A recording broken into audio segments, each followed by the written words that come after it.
prison industrial complex. And if you guys have any questions, feel free to ask, at any time, basically.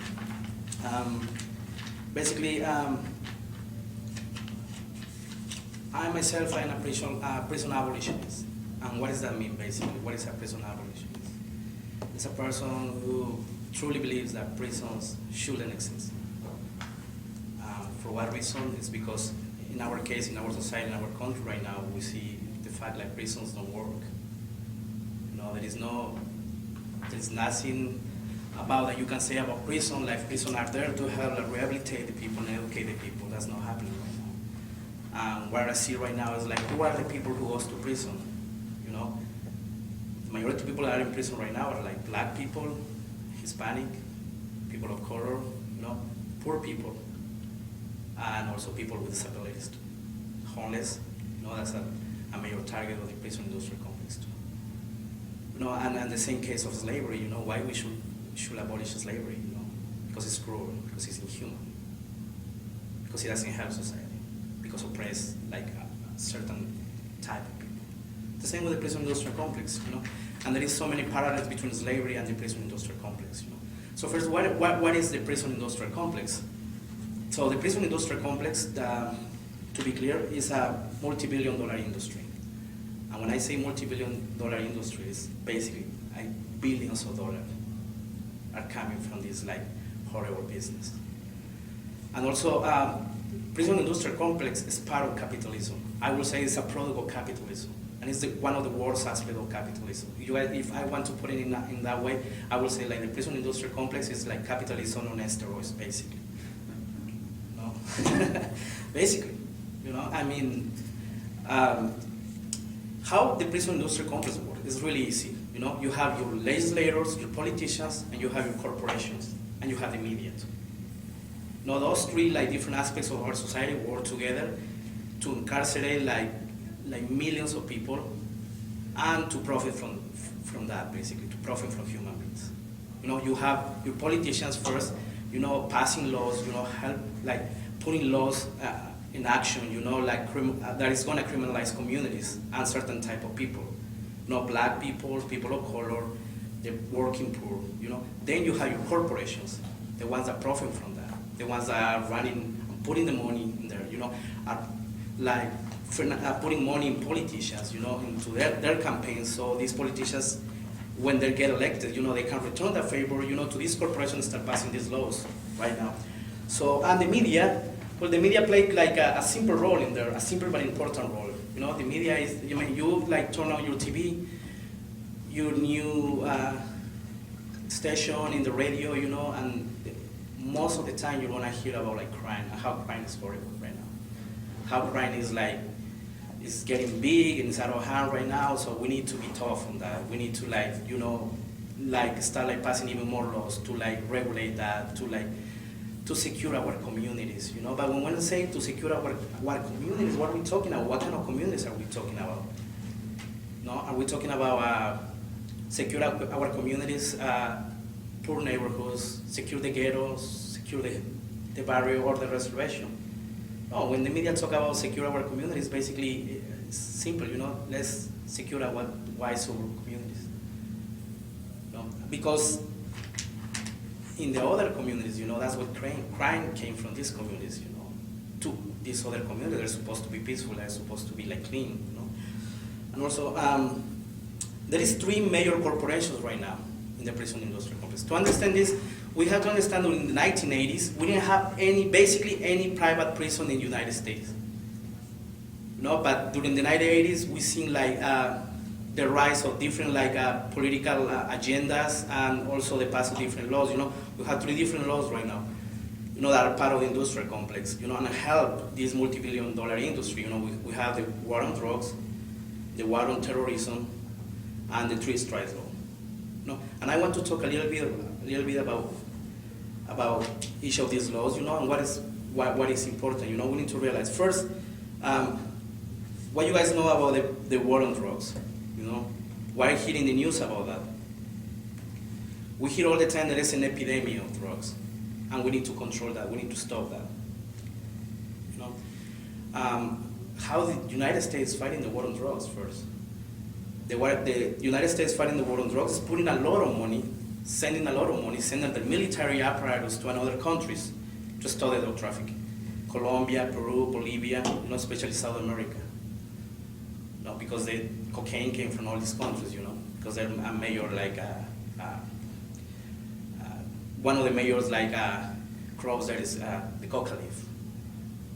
But the way that these countries perceive the coca leaf is totally different, like the way our society perceives the coca leaf.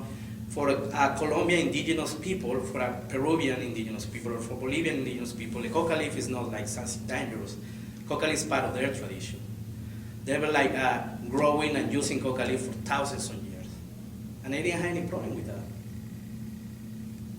But the United States start demonizing this tradition, start demonizing this culture, start demonizing this country, sending their military, putting a lot of money into the government, under the excuse we're fighting this vicious war, the war on drugs. But right now what we see is happening is basically an excuse for the United States to go to another country to oppress those countries.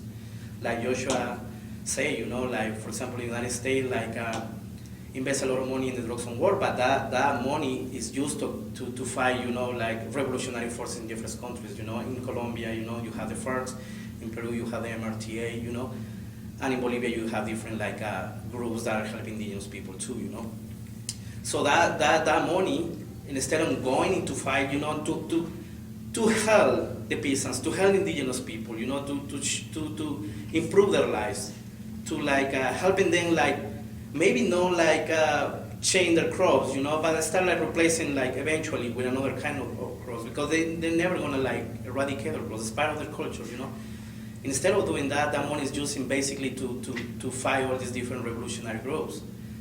And on top of that, to funding, corrupt governments and paramilitary groups, especially in Colombia. The paramilitary groups in Colombia are one of the, I would say, militia groups that benefit from that. They receive huge amounts of dollars, millions of dollars. And with that millions of dollars, they can buy guns. They can fund in their reactionary wars, and also at the same time killing a lot of indigenous people, peasant workers, union leaders, etc. So that's the excuse for the United States to go to another country, and also the excuse of the United States as the government of this as our government in this country is we're gonna fight this war in all these places that we have a high, I would say, high presence of drugs. So it's an excuse for the United States government to oppress different and to control different oppressed nationalities inside the United States. When I say oppressed nationalities, I'm talking about indigenous people, Native American people, I'm talking about black people, I'm talking about Chicano and Latino people. Right now, the problem with this is creates a sense of fear in the major society, create a sense of the government is taking control of this, and there is an excuse, there is a big excuse to incarcerate all these people, to put all these people in jail, But we need to realize something, capitalism, the system doesn't work, and capitalism is a racist system. So right now, if we check every single jail in the United States, we're gonna see huge amount of black male and Latino male. I really like this quote from, and I was listening at one CD long time ago, and it was a CD from Ice-T, and then he said something fuck, there is more black male and Latino males in prison than in college. And I was Ice-T, it's always exaggerating. See, that was years ago, But I went to the internet, I started checking all the data about that, and he was right, There is more black male and Latino male in prison than in college. For every single 5 black males, at least 1 is in prison right now. And United States have millions of people incarcerated, the majority of them people of color, has millions of prisoners, more than Russia, more than China, more than Iran. And we always hear in the news Iran and China and and Russia, how horrible they are, and how they like violate human rights, and how they don't care about their people there, you know. But what about the United States? You know, how hypocritical is that? You know. So I have a fact here that I want to read really fast. It's from this amazing author. Her name is Michelle Alexander, and he wrote a book called The New Jim Crow. And there is facts that he put in his book, and I found them really interesting. It's going to help us understand a little bit about the war on drugs and how the war on drugs impact like different communities, especially the black community right now. So there is a few facts really fast. Say the first one is that there are more African Americans under correctional control today in prison or jail, on probation or on parole, than when they were slaves in 1850s, a decade before the Civil War began. So we have more people in prison right now that the United States, like in the past, used to have like certain, you know, I don't remember how many slaves the United States used to have during the 1850s or the beginning of the 18th century. But right now there's more like prisoners, and the majority of them are black, of course. And also, there's another fact here. It says, as of 2004, more African American men were disenfranchised than in 1870.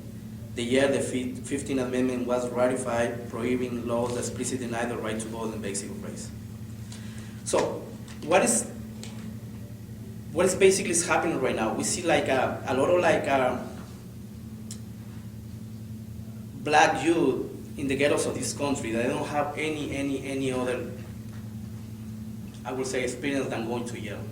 You know, their lives, you know, it's a circle of like going to jail, finish their sentences, get out, going back to jail again, finish the sentence, get out. It's a vicious circle, you know, and it's happening right now. You know, it's happening for a lot of African Americans. It's happening for a lot of Latinos. Why is this happening?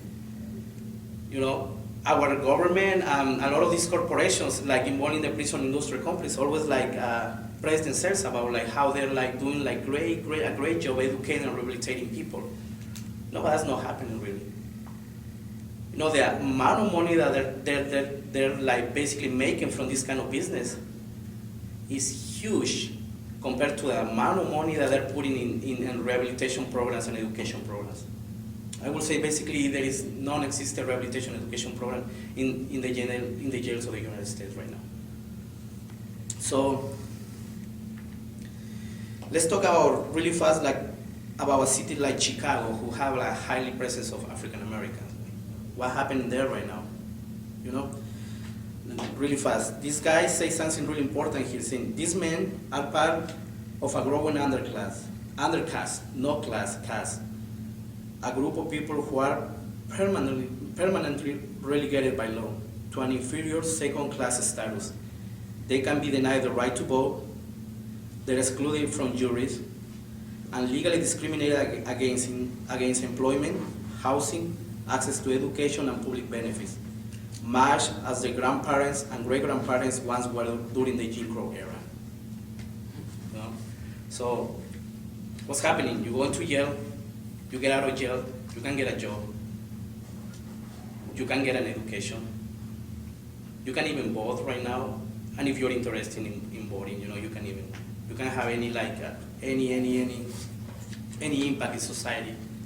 Besides being a criminal, what is your impact? Is a wrong impact according to like the standards of society.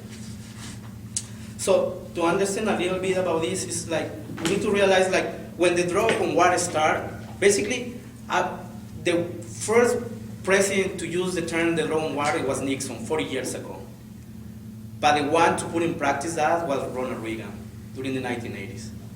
You know, and we all hear about the crack epidemic, you know, and how horrible it was. And you guys probably hear about the crack babies, you know, and these mothers who were addicted to crack, having these babies that were like malformed, having different problems. A lot of them don't even survive, you know, because crack is like a hell of a drug, you know, like cocaine, basically.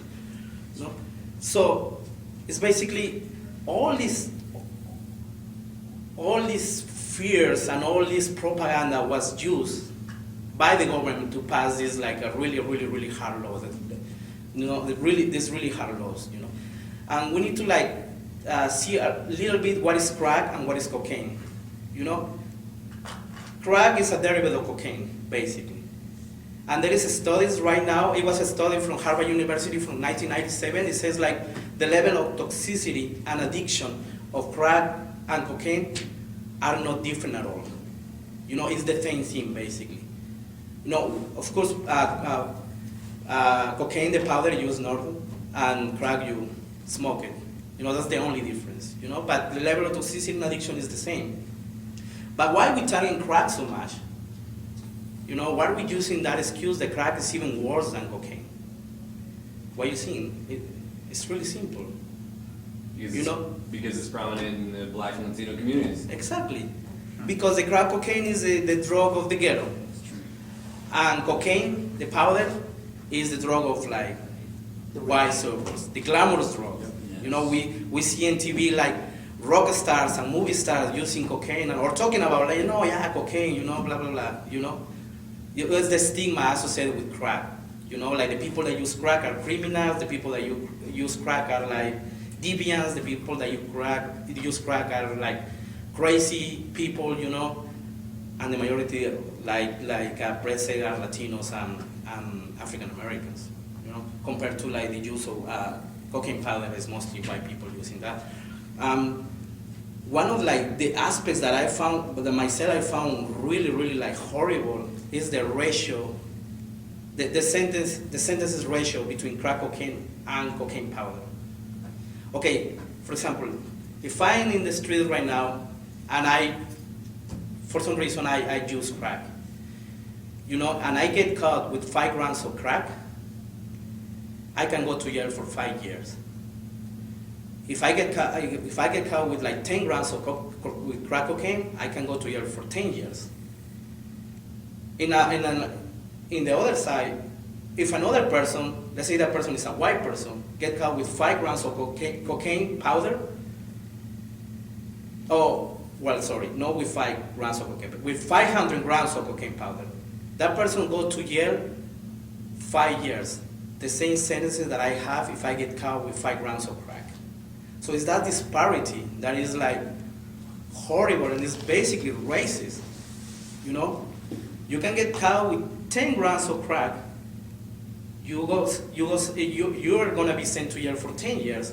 If another person get caught with 1,000 grams of cocaine, that person is gonna have the same sentences that you have. So that's what a lot of people call this ratio. It's like the 100-to-1 ratio law, basically. So now we can see a little bit how like the government and these laws are developed not to protect us, basically, not to make our communities more secure, not to like improve our lives. It's basically these laws are like designed to target people and to put a lot more people in detention centers, to put a lot more people in prisons, to put more people in juvenile detention centers too, So it's a really racist law, So this is about the drug on war. Now we have another law called the 3-strike law. It basically means like if you get caught with certain amount of drugs one time, you can go to jail for 5, 10, 15, 20 years, depending on like the grams of drug that you have, the grams of crack or the grams of cocaine. You get caught the second time, you basically have the same sentence again. If you get caught a third time, you can go to jail for life. That's what basically the 3-strike law means. And right now we've seen a lot of people, especially like young people, 17, 18-year-old kids, basically with life in prison right now, just because of this. So this is the 3-strike law, and it's a really simple law. You commit one crime, we'll give you like the maximum punishment. The second time you get the same punishment. Third time you go to jail for like more than 50 years or life in prison, depending on the state. California is one of the states like enforces this law, like life in prison for the 3-strike, basically. Now we have another one called the war on terrorism. And like Joshua was talking about, it's an excuse to like incarcerate and put in prisons, political activists, you have like communists right now, like Carlos Montes, from the Freedom Socialist Road, who was in prison right now, and is still like fighting his sentences, And you have the different cases of different people, anarchists, communists, political activists, human rights activists, anti-war activists, like have right now basically the same experience right now. And now with all these new laws, the NDDA, and they're trying to like put in the same law to basically the whole population of America. The funny thing about this is, I was reading, like in the internet about this a little bit, like a lot of like black people, Latino people saying like, well, it's good that we have that law right now. And I'm like, why? Because right now white people can feel how we feel, during all these years, basically. So it's interesting. But yeah, so to understand a little bit about the prison industrial complex, we need to talk a little bit about three major, like, I would say, components of the prison industrial complex. I say four, sorry. First, we have ALEC. What is basically ALEC? ALEC is an organization, but it's not a group. ALEC means the American Legislative Exchange Council. Now, every single year, politicians and corporations, CEOs of corporations are like, every single year they have this annual meeting. They're all getting together, they all discuss business there. Basically, corporations like put a lot of money into these politicians, start like funding their campaigns. So basically what the politicians have to do after that, going to the different states, these legislators go to their states, start like passing all this law, really tough laws on crime, really hard laws, like targeting different communities in their own states, targeting different people. Now every single year they have this meeting. So ALEC, I would say, is like the father of the prison industrial complex, is the one during the 1990s start like designing this, how it's gonna be. How are we gonna like have more people in detention centers? How are we gonna have more people in prisons? Who are gonna go there? And what are we gonna do as soon we got all these people there? What are we gonna do with them? Are we gonna let them stay there, or we're gonna try to like even increase our profits? Putting these people to work. When I say to war, I'm not talking about to war like, okay, these people are gonna go to war, I'm gonna have like a good salary. No, I'm talking about like basically a new form of slavery.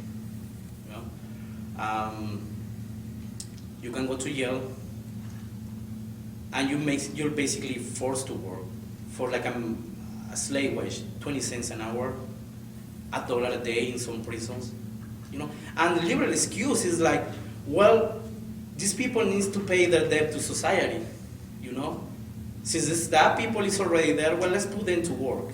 Let's make them work. But like in reality, society is benefiting from that. Are we seeing improvement in our society? Are we seeing improvement in our like social programs? Are we seeing improvement in education, in healthcare? We don't see anything like that. Basically, that money that doesn't go to society. That money goes to the pockets of the CEOs and the people that are running these corporations, basically. So we have like ALEC, an annual meeting between corporations and politicians. Then we have three different corporations. The first one is called CCA, Correction Corporation of America. Then we have another one called the GEO Group.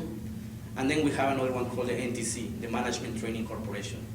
And that's the one that we have here in Utah, in Clearfield, Utah. The headquarters of the NTC are here in Utah. The owner, CEO of Management Training Corporation is like a famous persona here in the Utah State. Her name is Jane Marquardt. She's famous for several reasons, and I explained to you a little bit about that. Yeah. So basically, one of the skills that we always I always hear and always read about this is, for example, what is the excuse for privatization? Anybody has an answer? Why we need to privatize it? An excuse. I'm not talking about Cut costs. Exactly. Cut costs. What about competition? It will help them run more efficiently because there's competition. And another excuse is like improve things. You know, you take all these different programs from the public sector and you privatize those things, and you're cutting a lot of you're avoiding a lot of bureaucracy, for example. You are avoiding a lot of corruption, you know. You're saving time, you're saving money, you're making, like Mindy says, things even more efficient. No, that's the excuse of privatization, you know. And right now in the United States, we see this big boom of privatizing things, you know. Right now it's like we have private prisons. We're talking about the privatization of education, for example, healthcare, you know, and different social programs, you know, that the government want to put all these programs basically in private hands, you know. And the liberal excuse is like, you know what, if we're doing that, we're gonna help to create, you know, to improve all these programs, you know. They're gonna run in a way even more efficient, with less corruption, with less bureaucracy. And in the end, we're all gonna be happy with this. We're all gonna benefit from that. No, but the reality, we don't, I mean, if we're talking about the prison industrial complex, we don't see that happen. You know, like I saying before, the amount of funds they put in like education and rehabilitation is minimum. And also, there is like several cases of like abuses in private detention centers and prisons. You know, from sexual abuse, from physical abuse, from mental abuse, you know, from like basically new ways of slavery, you know. So prison guards too, and you know that's another thing. You know, right now I was watching this documentary. Like it shows basically how like prison guards in private prisons don't have basically not even the required training to handle these prisoners. They don't even know how to behave. They don't even know how to act. They don't even know how to approach to them.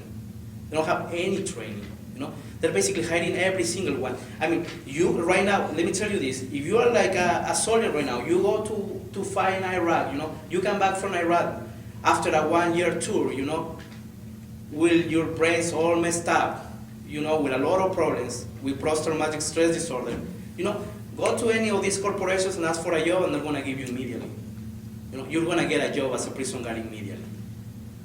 You know, and that's the scary part of that. You know, you have all these ex-soldiers, you know, having a lot of like mental issues right now. You know, coming from like a war zone with a lot of bad experience, really, really horrible experience. You know, putting into all these detention centers as guards or prisoners. You know, what are they gonna do? Basically, they're gonna like make their lives a hell. You know, they're gonna be abusive as you can imagine, basically.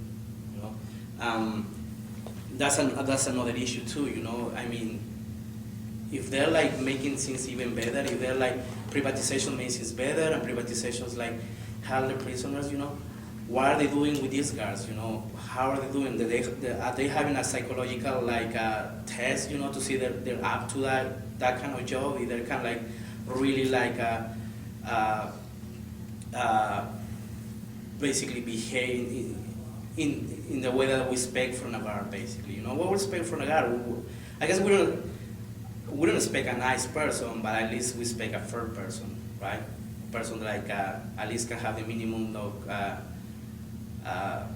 decency to like, you know, treat these other people as a human beings, basically. And that's something that we're not seeing happening right now. So last year, these three corporations, you know, the NTC, the CCA, and the Geo Group, their revenues for last year, it was $5 billion. So we see it's like a lot of money involved there. And every single CEO of all these corporations pay almost $3 million to themselves. You know, $3 million, you know, right now in the kind of economy that we're like facing right now, $3 million is a lot of money. You know? I mean, that's a crime. It's totally a crime, and that's no, we're talking about the United States, where we're supposed to be the leaders in democracy and human rights, right? That's what our governments tell us all the time. You know, we're the ones, we're the good ones. We're fighting Iran because they're the bad ones, you know?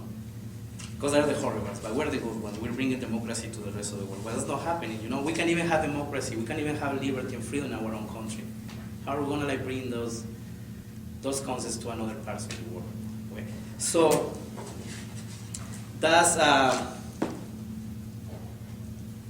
that's basically what's happening right now in our prisons.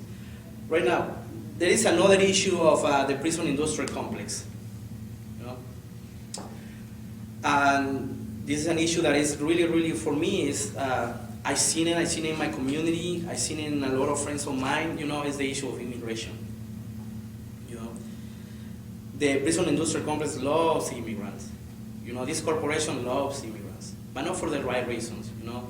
They love immigrants because for this corporation and for the prison industrial complex, immigrants are commodities basically, you know. You can make a lot of money from them, you know. And right now, we'll see like that these kind of things are happening right now, you know. I would say 20 years ago or 30 years ago, can somebody tell me how was the immigrant 20 and 30 years ago? What was basically the immigrant of 20 or 30 years ago in the United States? Cubans? We'll say that. Let's put it this way. 20, 30 years ago, the face of the immigrant, it was the Latino male, mostly. No, because we have immigrants from different parts of the world. But let's talk about the biggest population of immigrants. It was the Latino male.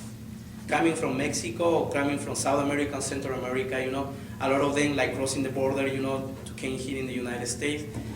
These guys work for 6-7 months, make like a decent amount of money, go back to their countries, you know, help their families, build their houses, open a small business, whatever. And when they don't have any more money, they come back again, and the same circle, you know.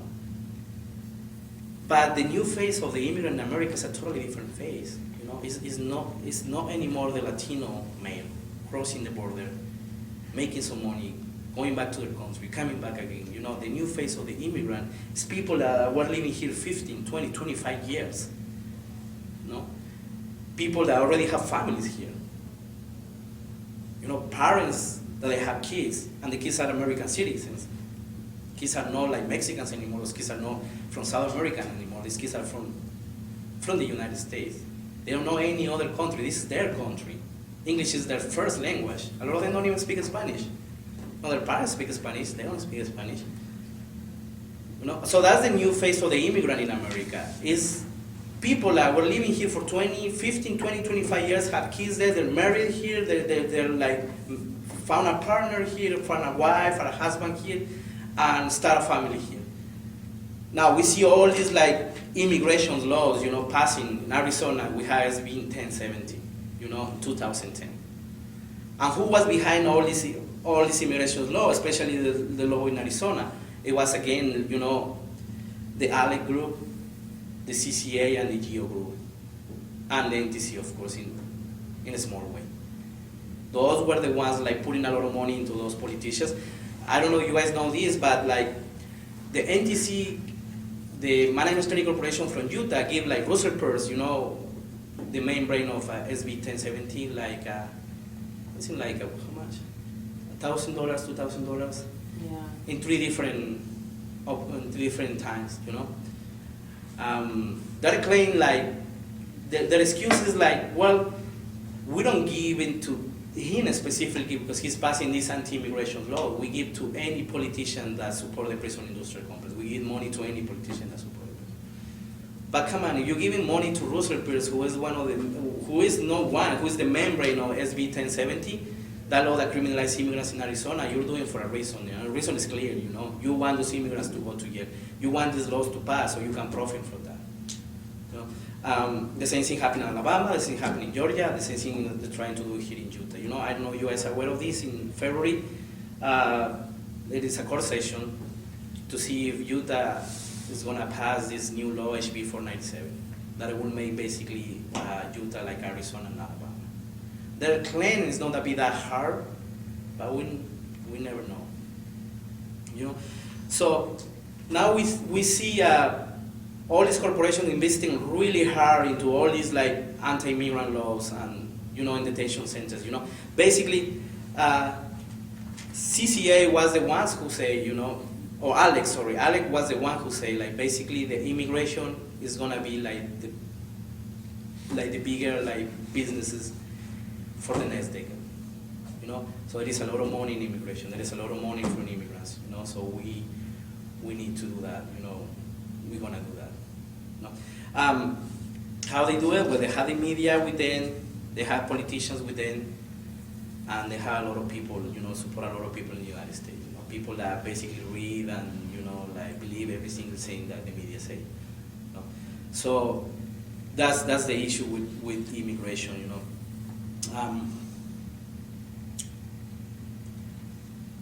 The sad part of all this, is like for prisoners,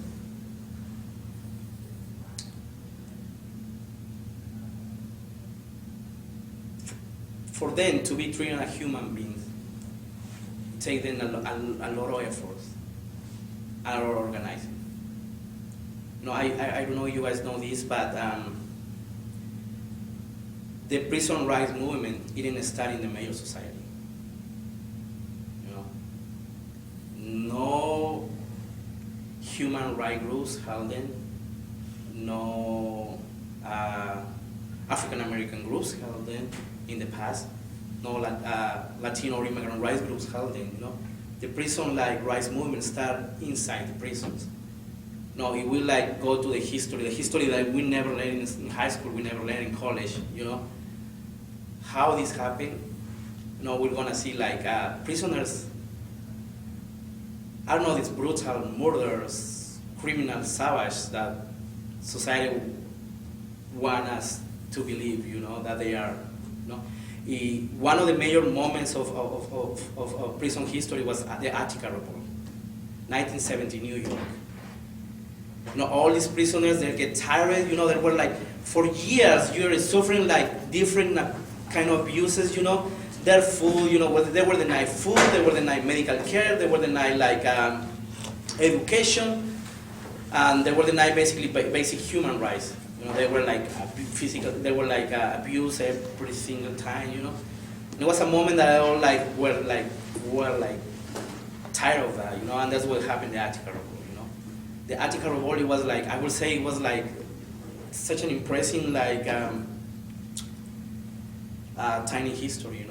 You have all these African American dudes and Latino dudes, and you have these white prisoners, the Aryan Brotherhood. For once, they all put all the difference aside, and join as prisoners, as oppressed people, and fight for the rights. That's what we have right now, the prisoner rights. Is because the same prisoners that were abused, stand up and fight for the rights. But right now, with the prison industrial complex, we see all these rights are denied to them. They're basically don't have any opportunity to better themselves inside prison, and as soon as they're out of prison, what they're gonna do with their life? They can get jobs, they can get an education. So what are they gonna do? What you have to do? The only thing that since the moment that you grow up, you were a teenager, is jail, and sell drugs. You don't have any other opportunity in society. You're gonna go and do the same thing again. It's sad, but that's how the system works. Can you blame them? I would probably be doing the same thing, to be honest. If I don't have any other option. But yeah, so right now there is 3 different cases. One guy in Texas, an African American guy, he was beaten to death by police. Because this guy couldn't stop smiling. And he was beaten by the guards really bad until after a few days after that he passed away. After a lot of it was a lot of people protesting against that.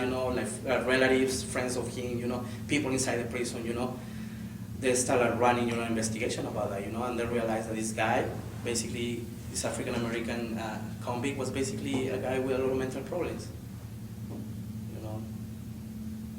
So a guy that is supposed to be not in a prison, not in a detention center, is supposed to be in a mental facility, was put in a prison. You know, and this is not only one case, an isolated case. Like all these corporations want us to believe. You know, this is happening all the time. You know, right now, one of the major problems that prisons are facing is like the abuse of like queer people and transgender people in prisons right now. There is no any regulations in the United States prison complex and in detention centers for how to like keep their transgender people, for example. So, and there is a huge amount of transgender people that are like undocumented, a huge amount of transgender people are in prisons too. So when you put like a guy who looks like who is basically a woman, I wouldn't say who looks like a woman, identify as a woman, and is doing this whole process to change their bodies to like be, you know, a completely woman, you know. When you put a person like that in a prison, you know, what's gonna happen? You know, that person is gonna be sexually abused several times, you know. And that's what happened in one detention center in Willis in New Mexico, you know. This woman named Tanya, you know, she was a transgender woman, you know. She was sexually abused by the guards several times. The guards even promised to the other to the other people, the other guys detained in there, like, we'll give you even better food if you sexual abuse this person also. So she was sexually abused several times. After that, you know, she fight the government and she basically have the residency, you know, under the premise like she's gonna be deported to her country, she's gonna be suffering sexual abuse even then. But the funny thing is like it happens already here, you know, it didn't happen in her country of origin, like was Mexico. It happens in the United States. So that's the other issue, you know, like abuse is never avoided in private prisons and in detention centers. Abuse is happening all the time right now, and it will keep happening because, you know what, these corporations, they're not investing any money in that. They don't care about that. The only thing that they care is about like how we can make profit for these people, you know. And like I said before, people are commodity for them. Now, I have some facts about immigration really fast that I'd like to read, and this is really important. This is really interesting. It says immigrants in detention include families, both undocumented and documented immigrants. Many who have been in the U.S. for years and are now facing exile, survivors of torture, asylum seekers, and other vulnerable groups, including pregnant women, children, and individuals who are seriously ill without proper medication or care. Being in violation of immigration laws is not a crime. It is a civil violation for which immigrants go through a process to see whether they have a right to stay in the United States. Immigrants detained during this process are in no criminal custody. The Department of Homeland Security is the agency responsible for detaining immigrants. About half of all immigrants held in detention have no criminal record at all. The rest might have committed some crime in their past, but they have already paid their debt to society. They are being detained for immigration purposes only. Torture survivors, victims of human trafficking, and other vulnerable groups can be detained for months or even years, further aggravating their isolation, depression, and other mental health problems associated with the past trauma. As a result of this surge in detention and deportation, immigrants are suffering poor conditions and abuse in detention facilities across the country, and families are being separated, often for life, while the private prison industry and county jailers are reaping huge profits. So this is what happened right now, you know. Like the government is deporting parents, it's putting kids in foster care, separating families, destroying like communities, whole communities in general. This happened right now, it's happening here in Utah, you know. And I mean, it's sad, it's horrible that, I mean, like we're treating these people in that way. You know, they don't have any right to a legal defense. You know, if you're an immigrant and you get detained, you go to a detention center, you can have a lawyer. You know, if you want to like file your case, you have to do it yourself. You know, how are you gonna do it yourself? How are you gonna fight against this like monstrous machine? You know, there's not even a chance that you can win that. So that's another issue. You know.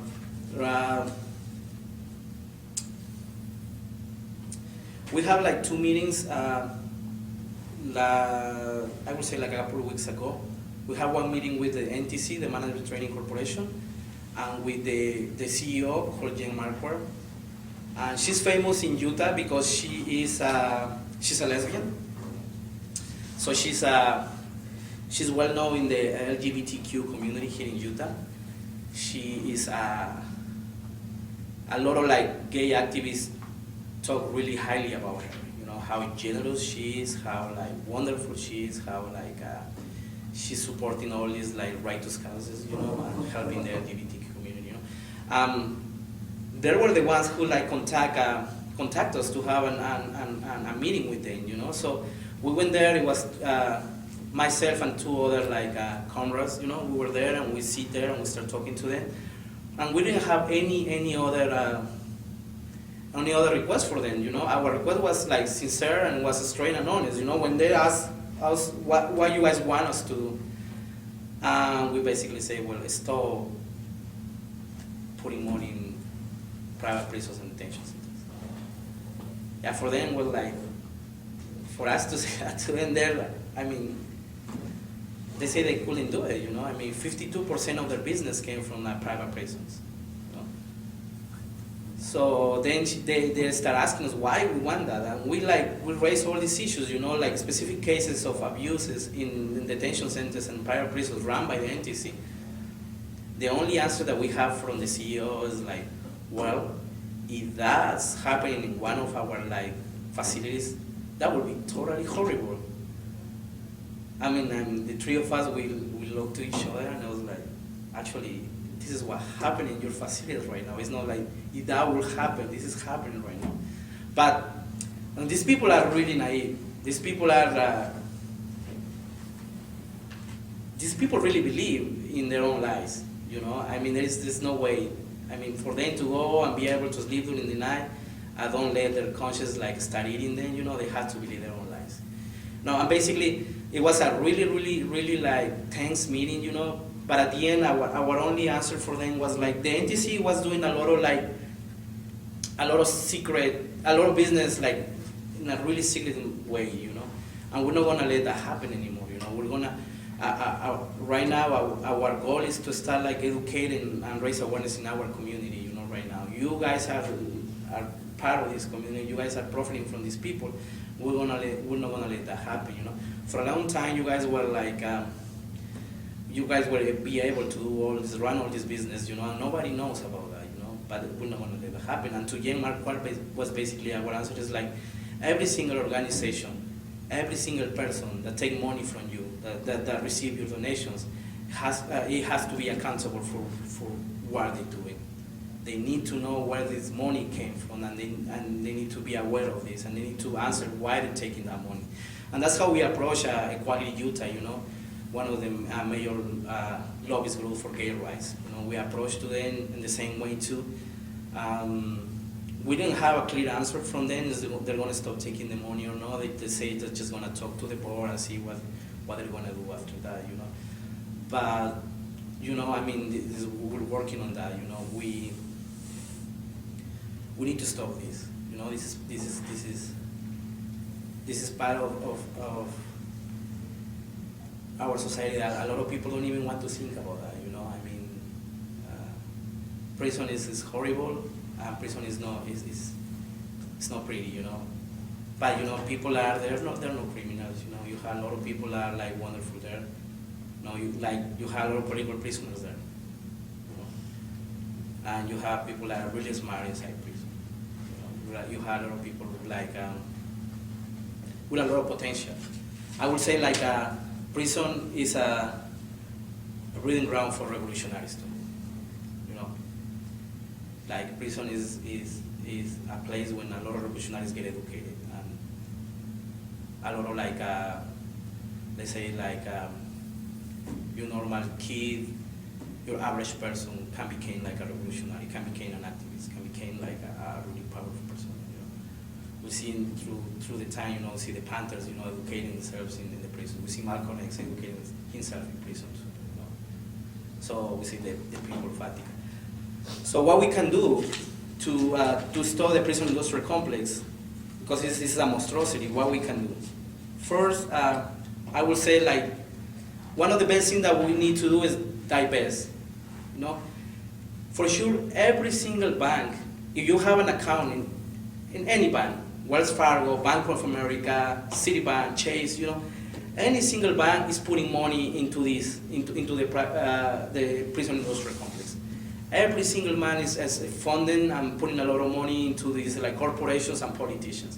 So you have an account in one of these banks, please, you know, close your account, move to a credit union. You know, that's even safe. That's safer, you know. Do it, you know, because if you have your money in your bank, let me tell you this: it's 100% chance that your money is used in like in this kind of business, in this dirty business. Another thing that you can do is like talk to your representatives, your politicians in your city, in your state. You know, approach to them. You know, make sure that they don't like support this kind of laws. You know, write letters. You know, another thing that you can do is like start trying to contact the prisoners. You know, start writing letters to them. You know, there is a group in Salt Lake City doing that right now. It's the Anarchist Black Cross. You know, they're like every 2 weeks they get together. They write letters to prisoners. You know, they're gonna try to pass information, see if we can do that. You know, I mean it's hard. Right now I was checking about the laws. If there is a possibility to pass information, but it has to be really minimum. You know, and there is a lot of requirement. You know, you letter have to do this side, this way. You know, it can be like against the government. It has to be basically kind of like a really mellow letter, nothing extremely radical or combative. You know. But there is always way, you know, there is always way to contact the prisoners, do it through the families, you know.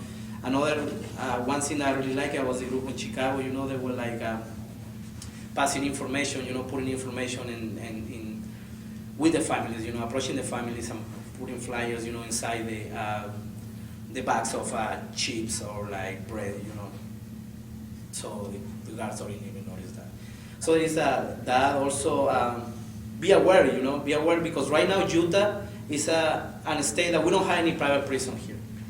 But that can change anytime.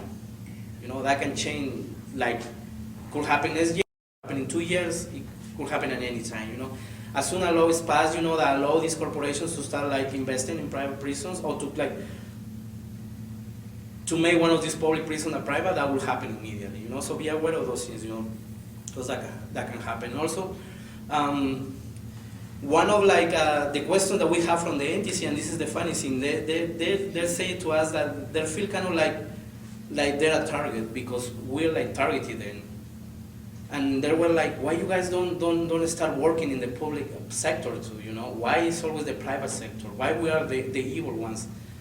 And our answer was like, well, it's not the public or the private sector. For us as in the Salt Lake City prison abasement campaign, is this whole like vicious aspect of our society. You know, the public sector is horrible, the private sector is horrible too. But you know what? At least in the private sector, you know that there is no like personal, like specific individuals putting a lot of money in their pockets. You know, in the public sector. In the private sector, yeah, you guys are the ones like profiting from that. You guys are like putting a lot of like amounts of money in their pockets. So you guys should be accountable for that. No? So, of course, we didn't have any answer to that. They were like, we're doing a lot of good things here in our community, blah, blah, blah, you know. But yeah, that's the thing, you know.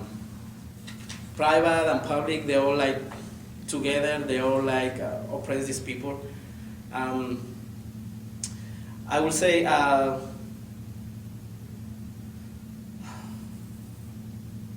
statistics show like basically the crime rate is going really low, you know. But statistics always show like the number of people in prison is getting even higher, you know. So why does happen? It's simple, you know, because there is a lot of money involved and there is, you know, people like making a lot of money from that. So it's I would say it's in every single one of us. If we call ourselves revolutionaries, it's the RSU call itself revolutionaries to the union. Start, you know, like like facing these issues, you know, start like fighting these issues, because there's no other way that we're gonna like have a better, like a real revolution in this country, in our society, you know, without like taking in consideration, you know, the people that are being oppressed right now, you know, and also every single of us, we have privilege, you know. We need to like look at ourselves and see our privilege. How privileged we are. Right now we're here, sitting here, you know, we're talking about this, you know. I don't have any experience with prison, I'm talking about this, you know. That's my privilege, you know. But yeah, but we have privilege, and we need to use those privileges to like be the voices of the one that can speak for themselves right now, you know. So, I mean, there's always a lot of things that you guys can do, like we should educate ourselves more about this, you know, we should educate ourselves more about laws and different like programs right now that are putting in motion, you know.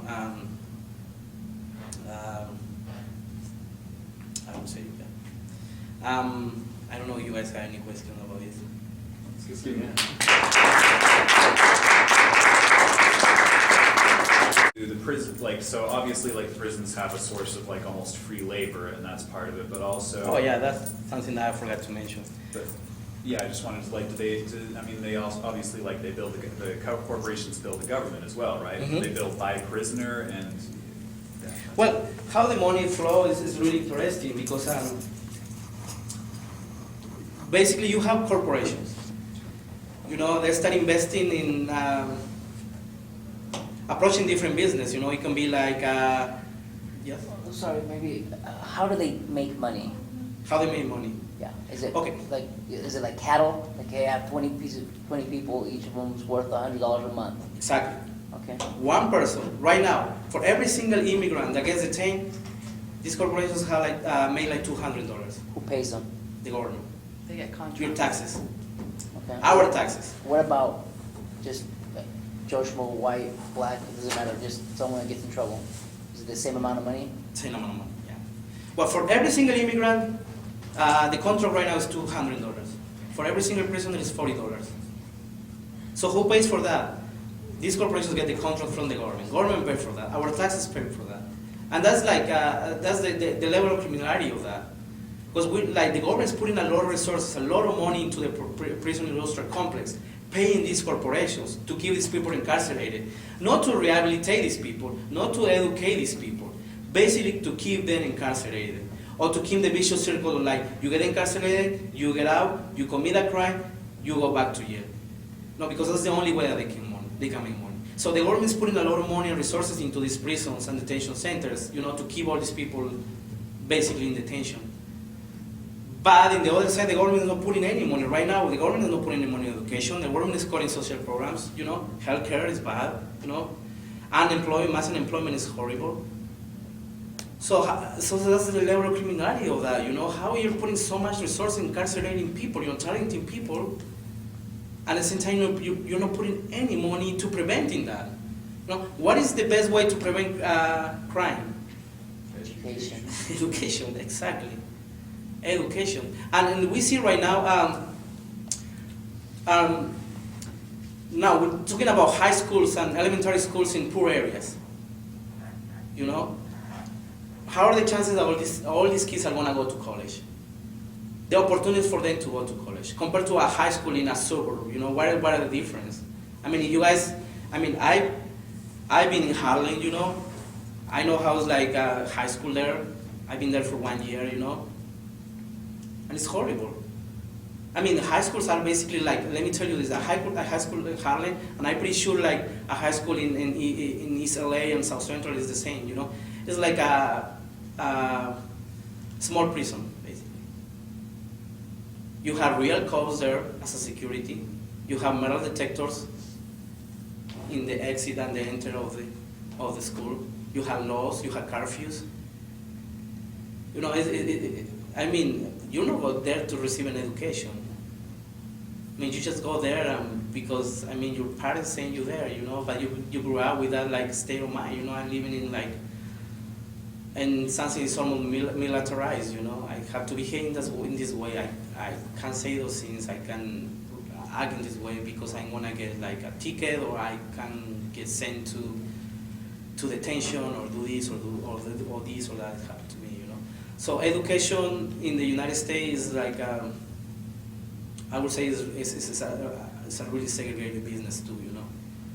You know, no anyone had the opportunity to go to college. No anyone had the opportunity to go to a university, for example.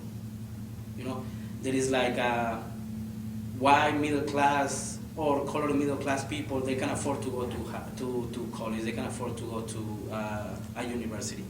For the poor class, you know, for the working poor, for the oppressed nationalities, for the people of color, the poor people of color, what are the only options that they have? Crime or the army, right? Well, you have to, I agree with you, but then you have to give themselves accountability. You know, you're absolutely right, I agree with you 100%. But, you know, I could name 1,000 minorities that come from terrible places that educate themselves, that personal desire to become better. So as a group, you know, you can't take away their choice, but that's what kind of like what I'm kind of getting at.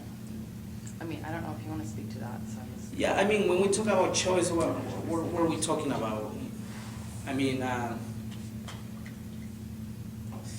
because an individual better himself or herself, let's say like a poor Latino person better himself or herself, it doesn't mean like the whole Latino people as a group have the same opportunity. In the same way, like if a Latino commit a crime, it doesn't mean like the whole Latino population, they're all criminals too, you know. We need to see like not only the specific cases, you know, of like success stories. We need to see like society in general, and how society like the majority oppresses the minority groups, you know, and how the minority groups are basically like in the battle, you know, and suffer the effects of that kind of oppression.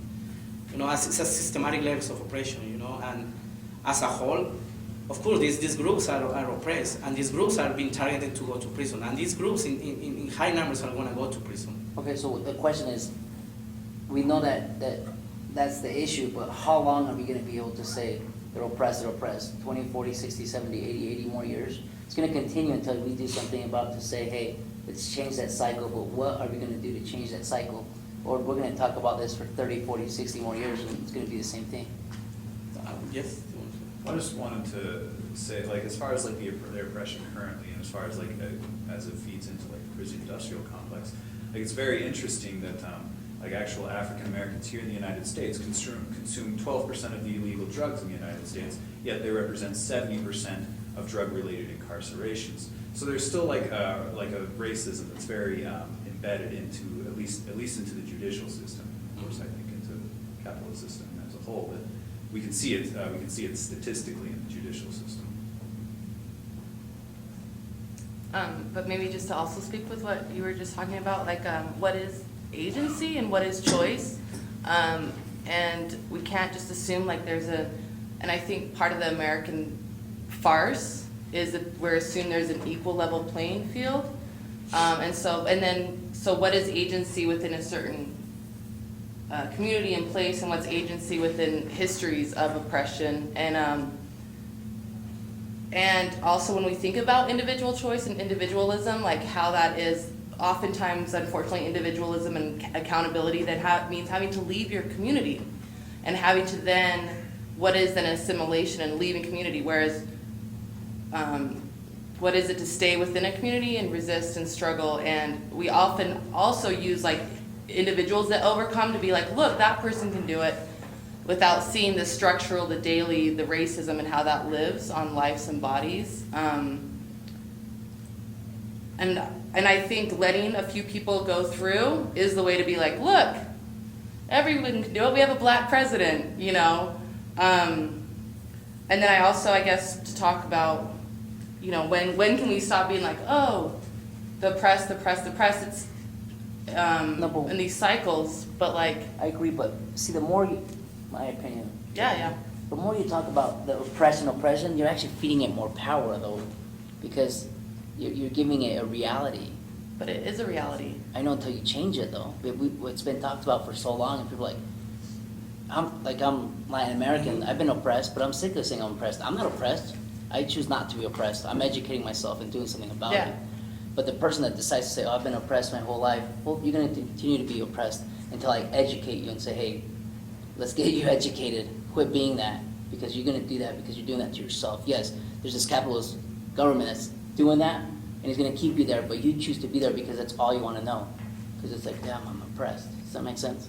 Yeah, that makes sense, but I think that makes sense within a capitalist framework where capitalism sells this individualized notion to us where, yeah, if you try really hard, then you can make it, that's the American dream.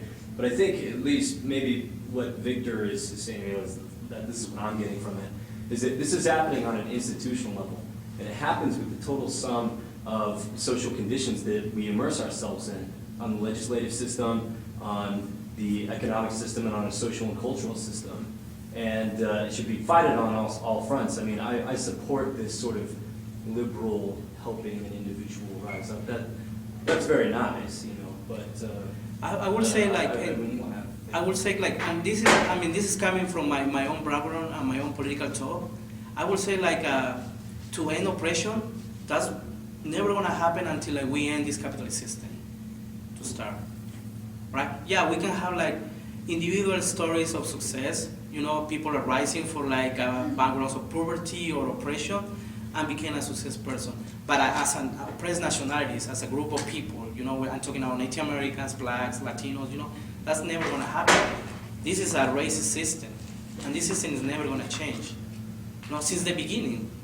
So the only way to end oppression, it will be the end of this capitalist system, because it's the same thing, and that's the thing. See, you go and back in history, and see the history of the Black Liberation Movement, during the 70s, and 60s and 70s, you have all these like black people getting together, organizing, fighting the system in any way possible, you have like Martin Luther King, you have the after Malcolm X, you have the Panthers and the Black Liberation Army, you have all this group, fighting really hard against the system, But what happened, what the system did it to them, what the system did it to the black communities, The whole thing, I don't believe in conspiracy theories, but I believe like the crack epidemic and all the drug problems that the black community is facing right now is a product of the government, putting a lot of resources, putting a lot of drugs in the black community, putting a lot of drugs and resources in the black ghetto, to criminalize these people, to destroy their organizations, to destroy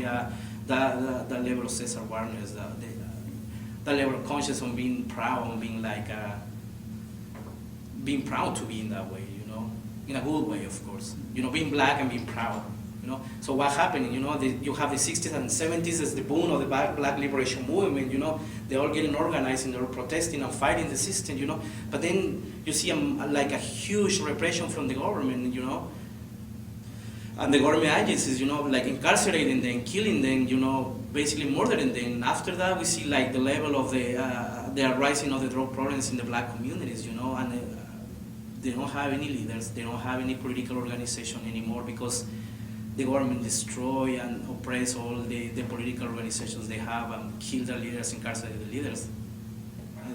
We see the rise of the gangs, we see the Crips, we see the Bloods, the same thing with Latinos, Yeah. So to end oppression, to be honest, to liberate people, people of color, oppressed nationalities, and to end oppression, it's not going to happen inside the system. That's never going to happen. The system reproduces itself all the time. Itself. It's going to keep continuing oppressing people. The only way to do that, to end that, is the end of capitalism. That's as a revolutionaries will like. Correct, but you can't end capitalism unless you educate the public, the masses. Exactly. No, exactly. No, It'll- that's it'll true. never. They don't have the education to even comprehend. Yeah.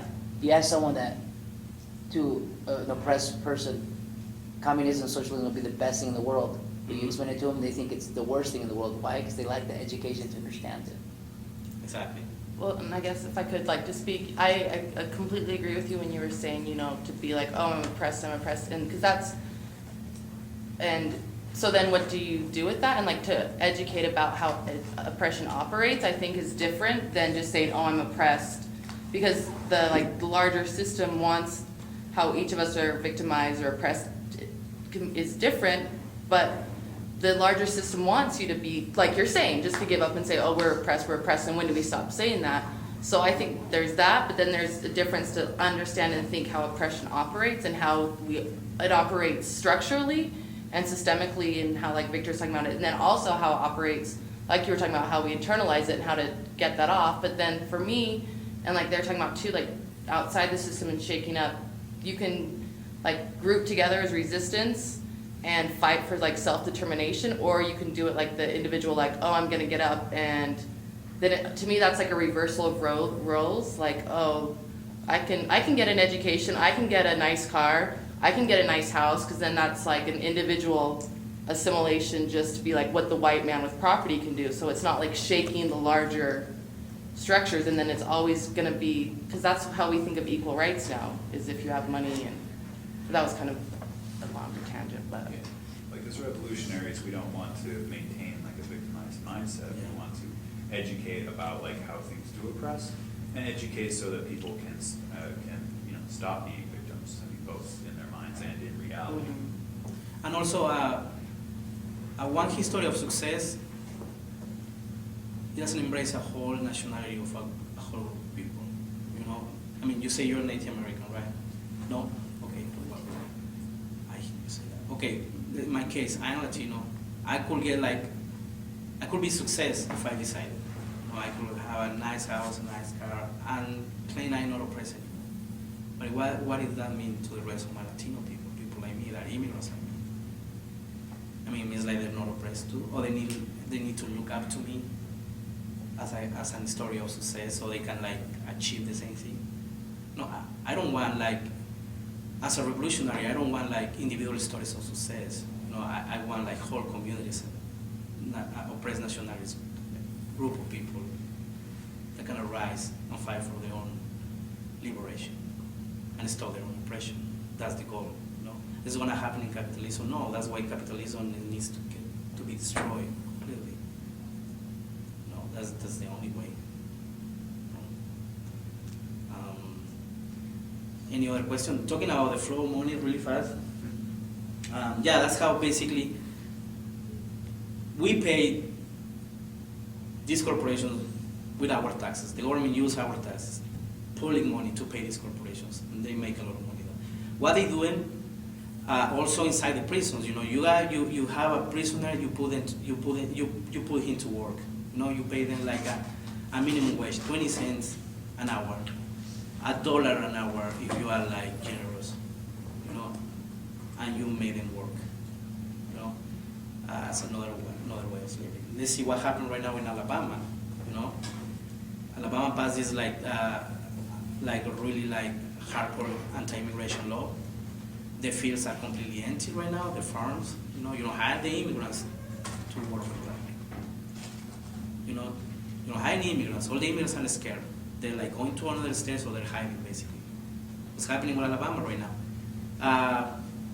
And it was funny because it was in an anti-immigration meeting like a month ago, like 3 weeks ago in Salt Lake City, and it's like this guy like protesting and saying like, Americans, we used to work in farms before, we can do it again, blah blah blah, we can do it. We don't need these immigrants, you know. And then and I raised my hands, and I was with 3 other guys with me, you know. Mindy was there and 2 other friends, you know. And we were like, I raised my hand and said like, the question is not like Americans cannot do that. The question is Americans want to do that. And I asked my friends, you guys want to work in a farm? They all say no.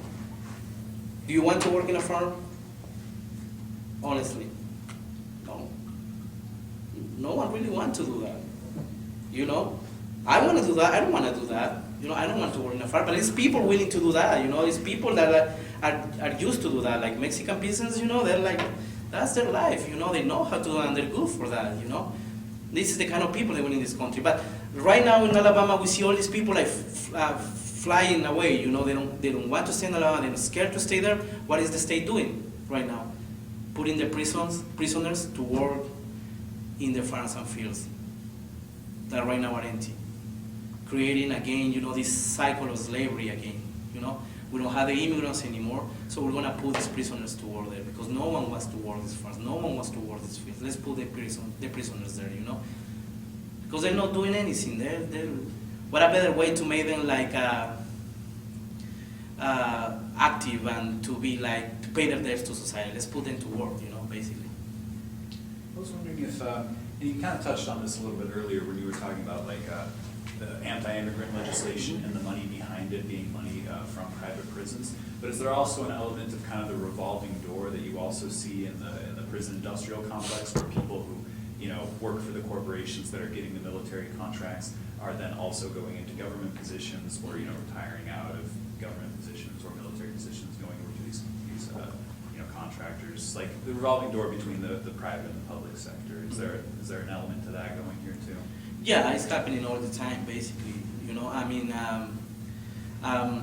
You have like all these politicians right now, like helping these corporations, passing their laws, passing that really hardcore laws, like that criminalize a lot of people, You have all these politicians there, working with the corporations, and working in the public sector, going to the states, passing like pushing this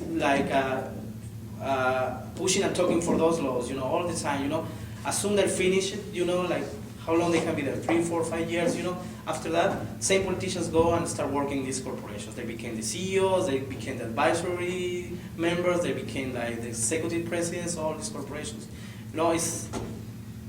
They're all getting together, It's basically how like they feed each other, how they help each other, The same thing with the military industrial complex too, You have all these like politicians, giving the tontons for the United States to invade another countries. As soon as they finish their public,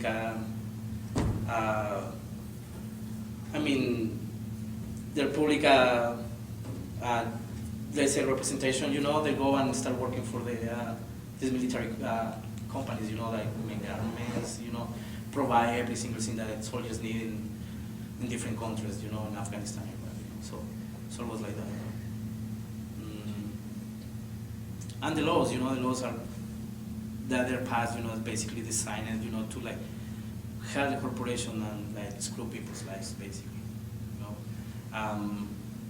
You have and one of the, and this is one of like let's see how these laws work and how the system work and how the system how the prison industrial complex or the military industrial complex. Right now, for example, we have like a huge debate, in a lot of people in the left, with the DREAM Act, for example. That's like a really cool example. Whatever your position about the DREAM Act, I will say first, you have to realize if you're an American citizen, you have to realize that you have the privilege to talk about that first, Because if you were in their situation, you would probably like, basically, I would say 100% in favor of the DREAM Act because it's going to better your life. It's going to give you an opportunity.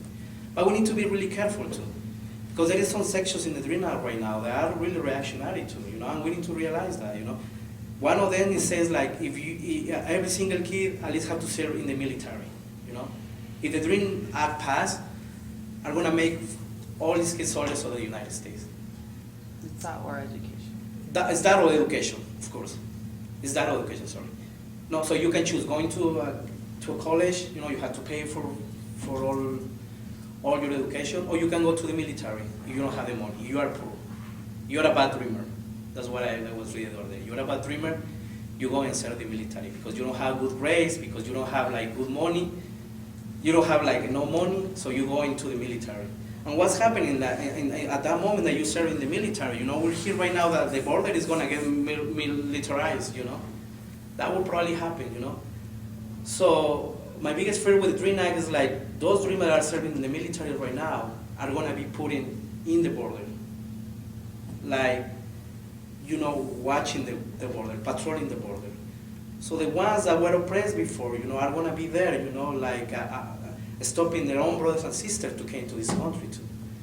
No, now we go against about how the system keeps these circles of oppression, The laws are designed not to liberate people. The laws are designed to keep oppressing people. Right now we see like the Dream Act. Is supposed to give the opportunity to all these kids. To become residents of this country, and with the time become citizens of this country. But as soon that happened, a lot of those kids, they were not careful. And we're still like pushing for amnesty, completely amnesty. Not only the Dream Act. All these kids are gonna go in the future. Probably are gonna be like serving like. And fighting imperialist wars, or going to the border and militarized border, stopping their own brothers and sisters to come to this country too, and treat them as criminals too.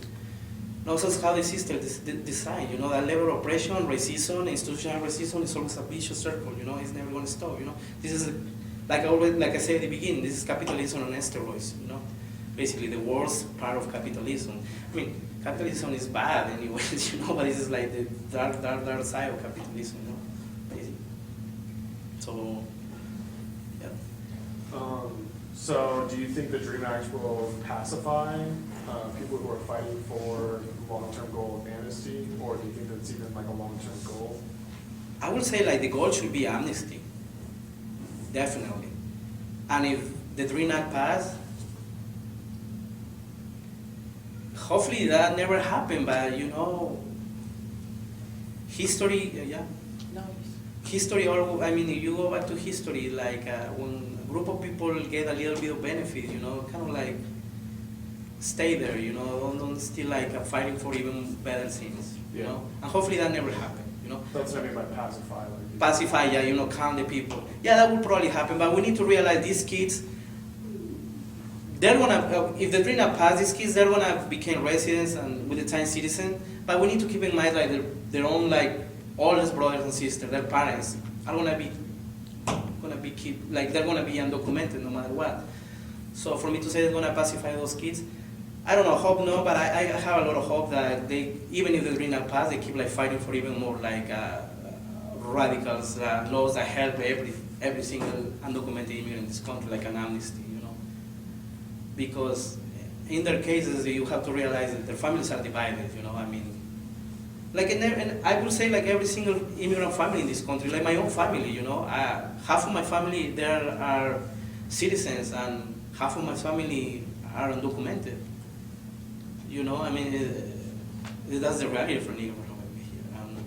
Yeah, if I became a citizen of this country, I don't want to stop fighting for my people. I will keep raising my voice and talking about amnesty and how we need that. Basically. No, it's the issue of more than human rights issues and accountability issue. United States, how are these people here? For one reason. United States went to all these countries and totally screw their economies, screw their societies, destroy their communities. What are these people doing here? They don't have any other option. And United States as a country, as a society, we should be accountable for that people, and we should be like happy to have these people here instead of demonizing them, Simple like that, Go to South America, go to Mexico, and that's the reality. That's United States bringing democracy to other countries. Democracy is basically destroying entire countries and communities.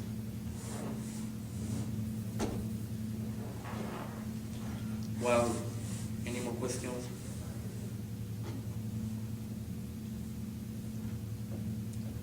Well, thank you very much.